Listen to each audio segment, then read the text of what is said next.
Les secrets de la Torah sont révélés dans les sceaux de lettres, selon le rabbi Moses Cordovero du 16e siècle, un rabbin kabbalistique. Torah, ça s'écrit Tav, Vav, Resh, He. On sait que l'hébreu se lit de droite à gauche. Torah. Avant, juste d'aller plus loin, aujourd'hui, on va voir qu'il y a des codes dans la Bible. Il y a vraiment des codes qui ont été placés. Mais je veux juste faire une note. Ça va être à point pour plus tard, un petit peu dans cette vidéo. Mais je veux juste mentionner que la Torah qu'on connaît, les 5 premiers livres de la Bible, là, qui sont supposément écrits par Moïse, là, les plus vieilles copies qu'on peut remonter, c'est à peu près à l'époque de l'exil à Babylone. Il n'y a pas avant ça. Puis étonnamment, c'est qu'on a l'histoire de Josias, le jeune roi, là, qui a fait la réforme monothéistique, là, si on veut. Là, c'est lui qui a comme remis le culte de Yahweh proéminent, puis qui a commencé à tout détruire le reste, là, qu'il fallait absolument être monothéiste. Preuve que dans le fond, avant ça, les Juifs étaient polythéistes. Là. Les Juifs croyaient en plusieurs dieux, mais c'était en sachant que ces dieux-là, c'est sûr qu'il y a de la corruption à l'époque, là, mais ces dieux-là sont en fait comme les Égyptiens, ils ont plusieurs dieux aussi, mais ils savaient très bien, comme les dieux égyptiens, c'est une mauvaise traduction, là. C'est pas des dieux, c'est des netters. Là. En Égypte, on parlait de... Ils savaient très bien qu'on parlait de force de la nature. Là. Les dieux représentent des forces. Et des concepts, des archétypes dans la nature. C'était pas des dieux dans le sens que c'est un bonhomme qui existe en quelque part. Là. Mais tout ça pour en revenir à ça, c'est que dans le fond, les plus vieilles copies qu'on a de la Torah viennent à peu près de la période ici, qui est l'époque, juste, je crois, je me trompe pas, c'est juste avant l'exil ou après, là, dans ces coins-là, dans les années 500, 600 là, avant Jésus-Christ. C'est ce qu'on a de plus vieux. Fait qu'on peut pas dire qu'on a de preuve de quoi que ce soit avant ça. Autrement dit, ça aurait très bien pu être créé dans cette période-là.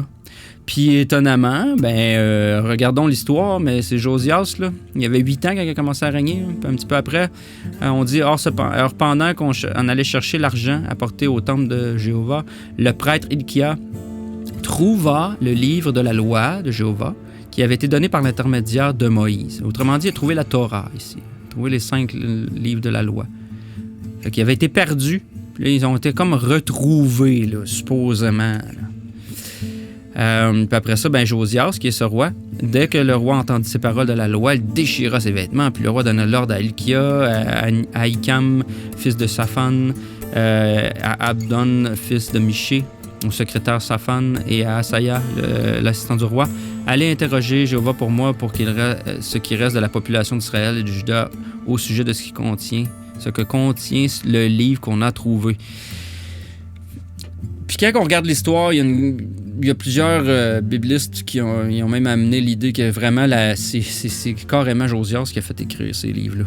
Parce que dans le fond, ça n'existait pas avant. Puis que c'est donc ça tombe donc bien que là, tout d'un coup, on veut faire une réforme, puis que tout d'un coup, on trouve la loi, puis que tout d'un coup, on a comme une raison de faire une réforme. C'est sûr qu'il y a tout cet aspect-là là, dans Josias, là, qui est probablement que tous les livres, le livre de la Torah a été écrit dans cette période-là. Et ça n'a pas été créé avant. Ça a été créé par eux, rendu là. Mais c'est juste pour dire qu'en fait, les livres de la Bible, la Torah n'est pas si vieille que ça, là, mais quand même assez vieille.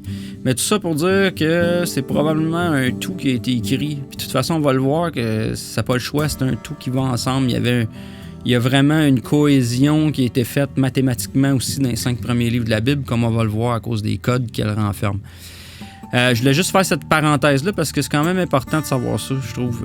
Ça démystifie un petit peu là, pourquoi on arrive avec la Torah aujourd'hui comme elle est.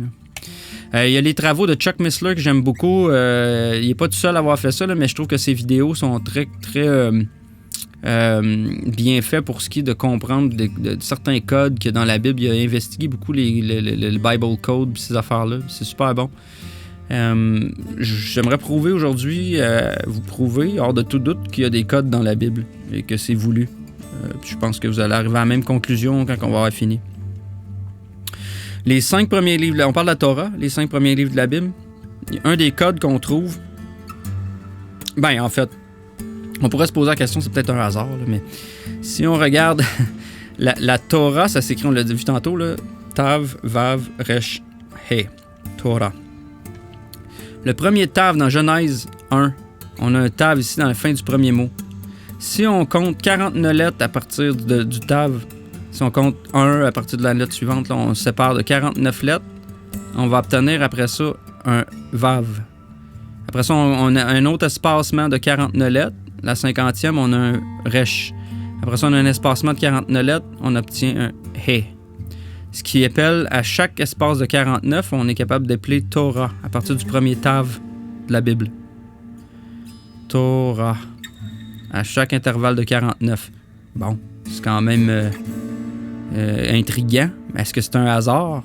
Est-ce que ça peut être un hasard? Je veux dire, oui, ça pourrait être un hasard. À date, je veux dire, ça pourrait être par hasard. Je suis sûr qu'on pourrait peut-être faire ça dans n'importe quel livre puis à un moment donné trouver quelque chose qui fonctionne. Bon, on va continuer notre investigation. On arrive dans Exode. On a la même chose. En Exode, on a un Tav. On compte 49 lettres. On obtient un Vav. On compte 49 lettres. On obtient un Resh. On compte 49 lettres. On obtient un He. Là, ça fait 2. On commence à se poser des questions.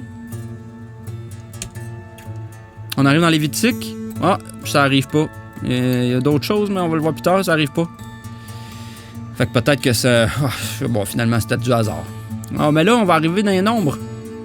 Puis dans les nombres, il y a quelque chose d'assez spécial qui se passe. C'est qu'on a le mot Torah à l'envers à chaque 49 lettres. Fait qu'à partir autrement dit, au lieu de lire Torah, on va le lire He, Resh, Vav, Tav. À l'envers. On a un He. Si on compte un gap de 49 lettres, on a un Resh. Si on compte un gap de 49 lettres, on a Vav, puis un autre 49 lettres, on obtient le Tav. Fait qu'on a Torah à l'envers. Ensuite de ça, on a la même chose dans Deutéronome, mais à 48 lettres cette fois. Mais le même concept. Premier chapitre, toujours. Tav à l'envers. 48 lettres, Resh, Vav. 48 lettres, Resh. 48 lettres, He. Fait que là, ça fait... C'est 4 dont les 2 premiers sont à l'endroit, les 2 derniers sont à l'envers. Et le milieu, Lévitique, il n'y a peut-être pas la même chose, mais il y a autre chose qui se passe. Si on remarque, on a un Yod, on compte un gap de 7 lettres, on a un He, on compte un gap de 7 lettres, on a un Vav, on compte un gap de 7 lettres, on a un He. Qu'est-ce que c'est? Yod, He, Vav, He, le tétragramme, avec un gap de 7 entre chaque. Lévitique, c'est le livre central entre les 2 autres. Lévitique, c'est le livre des prêtres. Les prêtres, c'est le médiateur entre Dieu et les hommes. C'est Mercure. Hein? C'était eux les magiciens, les prêtres, médiateurs, Mercure, miroir. C'est lui le miroir, c'est lui qui fait le lien avec Dieu. Hein? Il était là entre le peuple et Dieu. Donc, on a 5 livres de la Bible séparés au centre par le médiateur. On a la Genèse, l'Exode, qui appelle Torah, toutes les 49, Nombre et Deutéronome, 49-48, à l'envers. Autrement dit,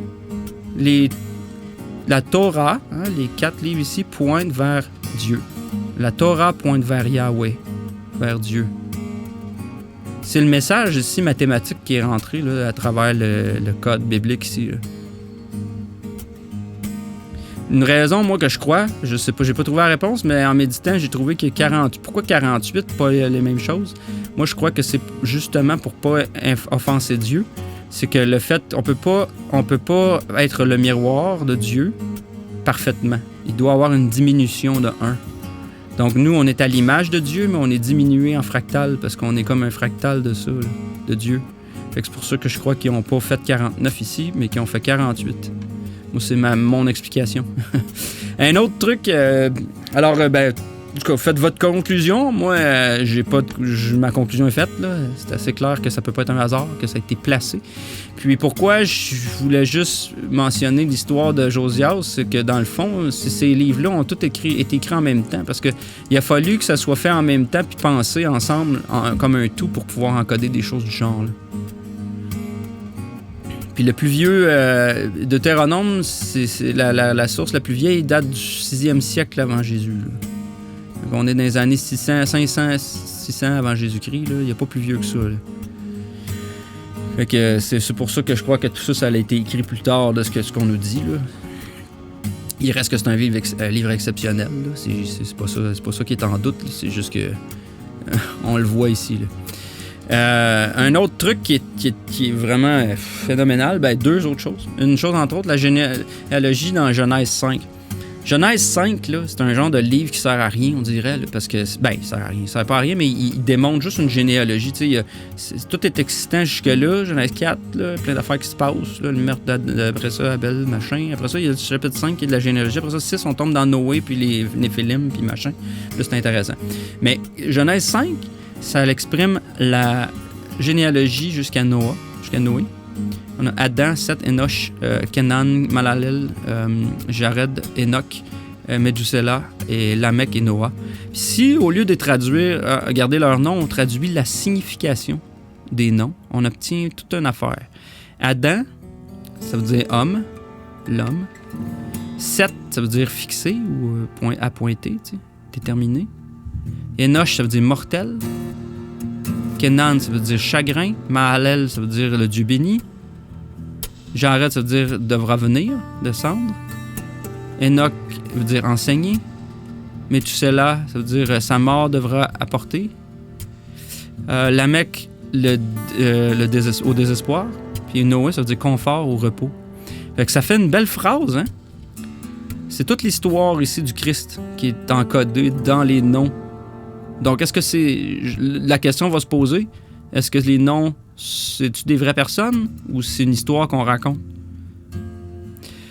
L'homme est fixé mortel dans le chagrin, mais le Dieu béni devra descendre enseigner que sa mort apportera au désespoir du réconfort repos. C'est toute l'histoire du Christ ici, là. Quand même fou. Juste encodé dans les noms, dans la signification des noms. En plus de ça, un dernier code qui défie toute logique, dans un sens. Si on croit que Genèse est écrit bien avant, je vois pas comment ça pourrait être possible. C'est pour ça que ça revient à mon point que tout a été écrit en même temps, à peu près dans l'exil à Babylone ou dans ce coin-là. Boaz, dans le Juge, là, dans le livre de Ruth, la généalogie qui mène à partir de Boaz jusqu'à David, la lignée davidique, dans le livre de Juge, on parle de Boaz et Ruth, après ça Obed, Jessie, puis David. Jessé, David. On a les 5, ici, on a 5 personnes. Et puis, ce qu'on trouve comme code dans Genèse 38, étonnamment, dans Genèse 38, qui n'a pas rapport avec les juges. Là. Les juges, c'est une période beaucoup plus loin. Là. On s'entend? D'où le pourquoi je disais que si la Bible a été écrite plus tard, ça fait du sens de pouvoir encoder des choses dedans, dans ce qui est avant, dans Genèse, qui serait supposé d'avoir été écrit vers Moïse à 1400 avant Jésus-Christ. Là.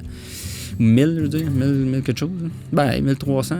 Ce qui fait pas de sens vraiment, parce que si on regarde ici, il y a tout un encodage de toute cette généalogie-là en ordre chronologique, OK? Ici, dans Genèse 38, les noms sont tous écrits à l'envers, OK? Avec un code numéroté. Fait que si on commence à Boaz, la première lettre, en fait, la dernière lettre de Boaz, Boaz s'écrit Bet, Ain et Zain. Donc, Boaz, on l'a ici, c'est Bet. Si on recule de 48 lettres, on a Ain. Si on recule de 48 lettres, on a le Z, le Zain. Fait que la première lettre, dans le fond, qu'on apparaît du code, c'est ici. Zain, Ain, Bet. 48 lettres, on obtient la deuxième. 48 lettres, la troisième. On a Boaz. Embriqué là-dedans, okay, juste en suivant après, la prochaine, on trouve Ruth, avec le même code, 48 lettres entre chaque. On a Tav, la dernière lettre de Ruth. Ruth, c'est Resh, Vav, Tav. Fait qu'on a Resh, 48 lettres, Vav, 48 lettres, Tav, mais à l'envers. Puis ils sont à cheval, hein, ils sont embriqués dans Boaz, Ruth. Ensuite, on a quoi? On a Obed, hein, qui est Ain, Bet, Dalet. Donc, Obed. Encore à l'envers, on l'obtient ici, dans le même chapitre, juste un petit peu plus bas. On va obtenir dans le verset, à partir du verset 20. On obtient le Ein. Si on recule de 48, on a le Bet. On recule de 48, on a le Dalet. Donc, on obtient Obed, qui est seul. Ensuite, le quatrième nom, c'est Jesse. Jesse, c'est Yod, Shin, Yod. On obtient ça au verset 28. On a le premier Yod. Si on recule de 48 lettres, on obtient le Shin. On recule de 48 lettres, on obtient le Yod. On a Jesse. Puis embriqué là-dedans, on recule juste après le prochain. C'est David. Puis David, c'est Dalet. Yud. Dalet. Encore à 48 lettres d'intervalle. Puis là, on a un pattern en plus de alternance ici entre Boaz et Ruth, séparés par un. On a Jesse et David ensemble, embriqués ensemble. On a un peu le même genre de pattern qu'on a vu un petit peu plus avant, en fait. Hein? Encore le 2 avant, 2 après, avec un au centre. Puis tout ça, ben, c'est que ça peut être un hasard. Je veux dire, c'est tout dans le même chapitre, là. C'est tout dans le même chapitre. Comment ça se fait qu'on arrive à trouver ça, puis ça fait du sens? C'est toutes 48 lettres, là. On n'invente pas des... Je veux dire, comment ça se fait? Comment ça se peut? C'est quoi les probabilités? Il y a beaucoup de scientifiques avec le Bible Code qui ont montré toutes les probabilités. Ça a été très, très sali parce que c'est trop important comme découverte pour que le monde puisse avoir accès à ça. Fait que ça a été beaucoup bafoué, ça. C'est qu'on peut trouver des codes dans plein d'affaires, plein de choses, mais pas de cette façon. Ça peut pas être du hasard. Ça a vraiment été pensé. Puis ça, c'est juste la surface, là. Si on rentrait dans le vrai Bible Code, on verrait comment c'est complexe puis c'est fou, là, que tout ce qu'on peut trouver. Là. Mais juste ça, je trouve que c'est des exemples qui sont quand même assez concrets, faciles d'analyse juste pour arriver à une conclusion. Moi, personnellement, je vois bien que ça peut pas être dû au hasard, mais que ça a été vraiment pensé puis placé. Comment? Ben là, je sais pas, mais c'est comme un système matriciel qui a dû être fait pour... C'était une sorte d'oracle aussi, la Bible. En tout cas. Fait que c'est ça, c'était juste pour démontrer toutes les subtilités, les codes qu'on peut trouver déjà dans la Bible, puis pour montrer que la Bible, c'est pas juste du texte, une histoire, mais il y a plein de choses là-dedans, de cachées, d'occultes. Puis quand on se met à fouiller, on trouve des réponses. Même s'il y a bien des gens qui veulent pas qu'on les trouve. Je vous remercie.